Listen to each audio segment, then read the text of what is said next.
नमस्कार। सोचिए 4-5 साल की इतनी मेहनत, इतनी पढ़ाई, इसके बाद हर नर्सिंग प्रोफेशनल का एक ही सपना होता है ना? एक सिक्योर फ्यूचर। और 2025 सच मानिए ठीक वही एक बहुत बड़ा मौका लेकर आ रहा है। तो चलिए आज इसी पर बात करते हैं कि नर्सिंग की सरकारी नौकरियों का ये जो दौर है, ये इतना बड़ा, इतना सुनहरा अवसर क्यों है, जिसे नज़रअंदाज करने की गलती बिल्कुल नहीं की जा सकती।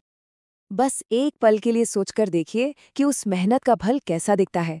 एक ऐसी नौकरी जहां महीने की सैलरी 68,000 रुपए से भी ज्यादा हो, रहने के लिए सरकारी क्वार्टर हो, समाज में एक अलग ही इज्जत और सबसे बड़ी बात, भविष्य की कोई टेंशन ही नहीं। यही तो वो सपना है जो अब हकीकत बनने वाला है। हाँ, ये आंकड़ा बिल्कुल सही है, 68,000 रुपीज। और ये तो बस शुरुआत है। सोचिए, एक सरकारी नर्सिंग पद पर शुरुआती सैलरी इससे भी ज्यादा हो सकती है। ये सिर्फ एक जॉब नहीं है, ये तो एक तरह से फाइनेंशियल स्टेबिलिटी और एक बेहतर लाइफस्टाइल की गारंटी है। और देखिए, यही सबसे जरूरी बात है। नर्सिंग फील्ड में इस वक्त नौकरियों की एक ऐसी जबरदस्त लहर आई हुई है जो कई कई सालों में सिर्फ एक बार आती है। ये कोई मामूली भर्ती नहीं है, ये एक बहुत ही खास, एक असाधारण मौका है। और पता है, ये मौका इतना अहम क्यों है? क्योंकि ये भर्तियां बार बार नहीं आती। होता क्या है, एक बार एग्जाम हुआ, पोस्ट्स भर गईं, और फिर अगले 2-3 कभी कभी 4 साल तक सन्नाटा। कोई बड़ी भर्ती नहीं। मतलब साफ है, जो करना है अभी करना है। तो चलिए, अब जरा डिटेल में चलते हैं। शुरुआत करते हैं महाराष्ट्र से, जहां सचमुच नौकरियों का पिटारा खुल गया है। किसी एक राज्य में इतनी बड़ी संख्या में भर्तियां, ये वाकई एक बहुत बड़ी खबर है। जरा ये नंबर देखिए, 10,000 से भी ज्यादा। और ये सिर्फ एक राज्य की बात हो रही है, महाराष्ट्र की। ये कोई छोटा मोटा आंकड़ा नहीं है। इससे अंदाजा लगता है कि मौके कितने ज्यादा हैं और ये जो लहर आई है, ये कितनी बड़ी है। अब जरा इसका ब्रेकडाउन देखिए, ये बहुत दिलचस्प है। अकेले डीएमईआर में 5,000 से ज्यादा पद। और सबसे बढ़िया बात क्या है पता है? कोई एक्सपीरियंस नहीं चाहिए। मतलब फ्रेशर्स के लिए तो ये सबसे बड़ा गोल्डन चांस है। और इतना ही नहीं, डीएचएस, आने वाली सीएचओ की भर्तियां और नगर निगम, सब मिलाकर हजारों पद हैं। अच्छा, ये तो हुई महाराष्ट्र की बात। अब आते हैं सेंट्रल गवर्नमेंट की भर्तियों पर। हाँ, ये सच है कि यहाँ कंपटीशन थोड़ा टफ होता है, लेकिन पदों की संख्या भी तो देखिए, एकदम रिकॉर्ड तोड़ है। और ये मौके पूरे देश के कैंडिडेट्स के लिए हैं।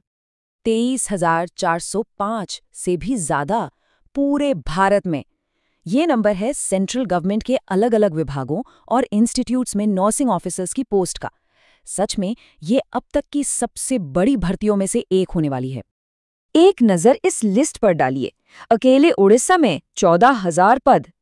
कमाल है। फिर नॉर्थ सेट का एग्जाम, जो एम्स और देश के टॉप इंस्टीट्यूट्स के लिए होता है, उसमें भी 3700 पद हैं। और लिस्ट यहीं खत्म नहीं होती।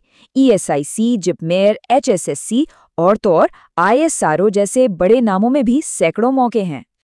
तो कुल मिलाकर बात यह है कि अगर महाराष्ट्र और सेंट्रल गवर्नमेंट की सारी भर्तियों को जोड़ दें तो हमारे सामने 30,000 से भी ज्यादा सरकारी नौकरियों का एक ऐतिहासिक मौका है। नर्सिंग की हिस्ट्री में ऐसा पल शायद ही पहले कभी आया हो। अब जब ये साफ हो चुका है कि मौका कितना बड़ा है, तो हर कैंडिडेट एक चौराहे पर खड़ा है। यहाँ से दो रास्ते जाते हैं और चुनना चुनना अभी है, इसी वक्त। और वो दो रास्ते कौन से हैं? देखिए, एक तरफ है वो कैंडिडेट जो प्लान करता है। वो आज से बल्कि अभी से तैयारी शुरू कर देता है, स्मार्ट तरीके से पढ़ता है और एग्जाम में कामयाब होता है। और दूसरी तरफ है वो जो सिर्फ इंतजार करता है, नोटिफिकेशन का इंतजार, फिर आखिरी मिनट में भाग दौड़ और नतीजा, सिर्फ फॉर्म भरता है और बाद में अफसोस करता है। और हम सब जानते हैं, सिलेक्शन हमेशा पहले वाले का ही होता है। तो आखिर में एक ही सवाल बचता है जो हर किसी को खुद से पूछना है। वैकेंसी तो आ गई, लेकिन सिलेक्ट कौन होगा? वो जो वक्त रहते तैयारी शुरू करता है, या वो जो सिर्फ इंतजार करता रह जाता है? फैसला हर कैंडिडेट के अपने हाथ में है।